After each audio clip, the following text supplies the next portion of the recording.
Bonjour à tous. Nous allons aujourd'hui exceptionnellement commenter non pas l'évangile du dimanche, mais la seconde lecture du dimanche des Rameaux, donc demain.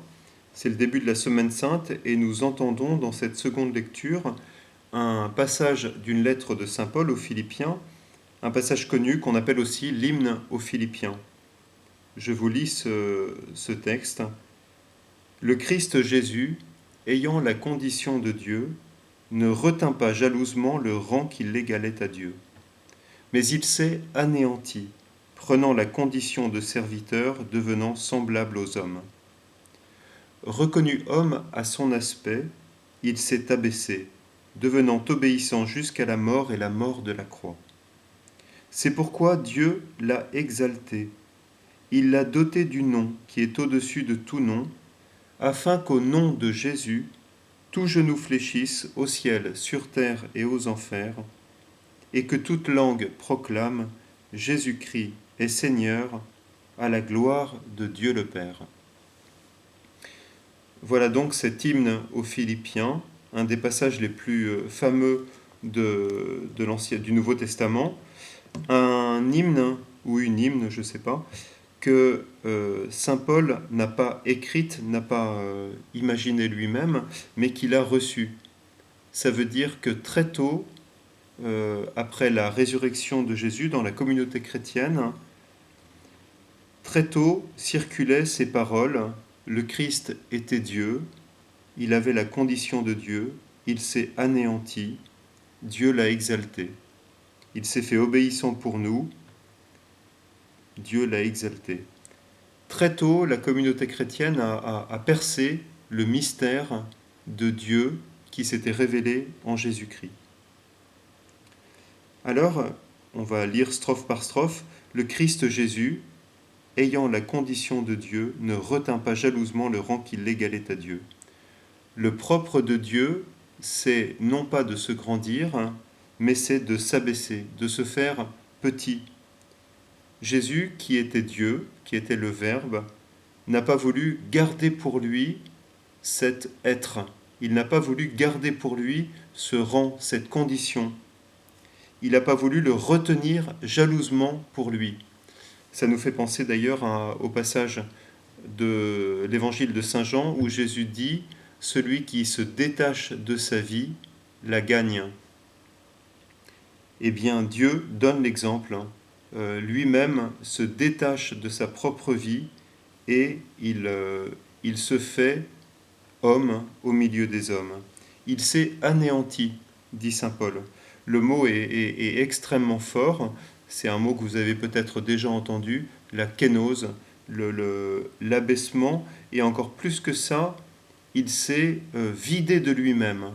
C'est vraiment la descente de Dieu jusqu'à rejoindre ce qui lui est le plus contraire. Il était Dieu, il quitte sa condition de Dieu, il se vide de lui-même, il s'abaisse de la manière la plus incroyable possible. Il s'est anéanti prenant la condition de serviteur, lui qui est le Créateur, lui qui est le Maître et Seigneur. Il s'est fait semblable aux hommes, c'est-à-dire semblable à vous et moi, semblable à tout homme qui vit depuis le début de l'humanité, semblable aux plus pauvres, au moins brillants, semblable aux hommes. Il a été reconnu comme un homme à son aspect, c'est-à-dire que d'autres personnes ont pu témoigner que cet homme Jésus était venu, des personnes ont pu manger avec lui, ont pu l'écouter, ont pu le toucher, et voilà, Dieu n'a pas pris un masque en venant, il s'est réellement fait l'un de nous, et il a été réellement reconnu comme un homme par les personnes, par les apôtres et par tous ceux qui ont vécu auprès de lui.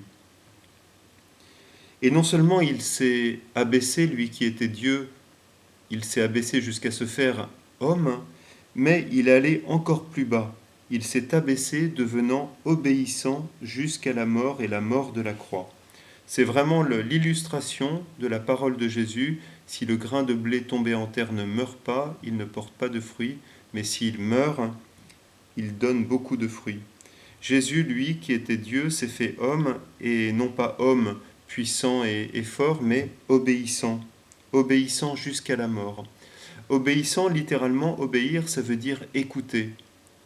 Jésus a renoncé à tout ce qui était lui pour écouter, pour obéir, écouter la voix de son Père qui l'envoyait, écouter la voix des hommes aussi, qui le suppliaient, qui le priaient, qui l'attendaient. Jésus s'est fait obéissant. Lorsque nous obéissons, nous écoutons la voix d'un autre, et en ce sens-là, nous aimons. Et Jésus nous montre ce chemin de l'obéissance, et de l'obéissance jusqu'à la mort de la croix. On a l'impression que dans cet hymne, il y a sans cesse une espèce de dégringolade, mais qui est une dégringolade par amour. Dieu veut vraiment descendre au plus bas pour nous. C'est pourquoi Dieu l'a exalté, il l'a doté du nom qui est au-dessus de tout nom. Dieu a récompensé, c'est pas le bon mot. Dieu a rendu fécond cet abaissement de son Fils. L'abaissement, l'obéissance par amour, le don de soi, pourrait-on dire, porte du fruit, devient fécond. Et le symbole le plus fort, le signe le plus fort de ça, c'est la mort de Jésus, qui est la mort le plus par amour, mais qui est aussi celle qui ramène les mondes, la création, toute l'humanité vers Dieu, la plus grande fécondité. Dieu a doté Jésus du nom qui est au-dessus de tout nom, c'est-à-dire du nom divin, du nom de Dieu. Jésus est Dieu. Pour que, à ce nom de Jésus, tout genou fléchisse au ciel, sur terre et aux enfers. C'est-à-dire que le Christ ressuscité vraiment est au centre, au cœur de l'histoire de l'humanité, des univers. Il est celui qui récapitule et qui rapporte tout et qui change tout ce qui était mal en bien. Et que toute langue proclame Jésus-Christ est Seigneur à la gloire de Dieu le Père. Voilà, Jésus est descendu au plus bas pour pouvoir tout ramasser en lui et pour pouvoir tout faire remonter en offrande vers Dieu le Père pour notre bonheur, parce que c'est l'ultime raison d'être du monde. Alors voilà, ce bel hymne de Saint Paul qui résume toute notre foi chrétienne. Et pour finir, je vous propose d'écouter un extrait de chant grégorien qui est justement une mise en musique de ces quelques mots. Le Christ, pour nous, s'est fait obéissant jusqu'à la mort et la mort de la croix, et Dieu l'a exalté. Je vous laisse avec ces notes très anciennes et qu'elles puissent nous élever notre cœur et nous aider à regarder la beauté du don de Dieu.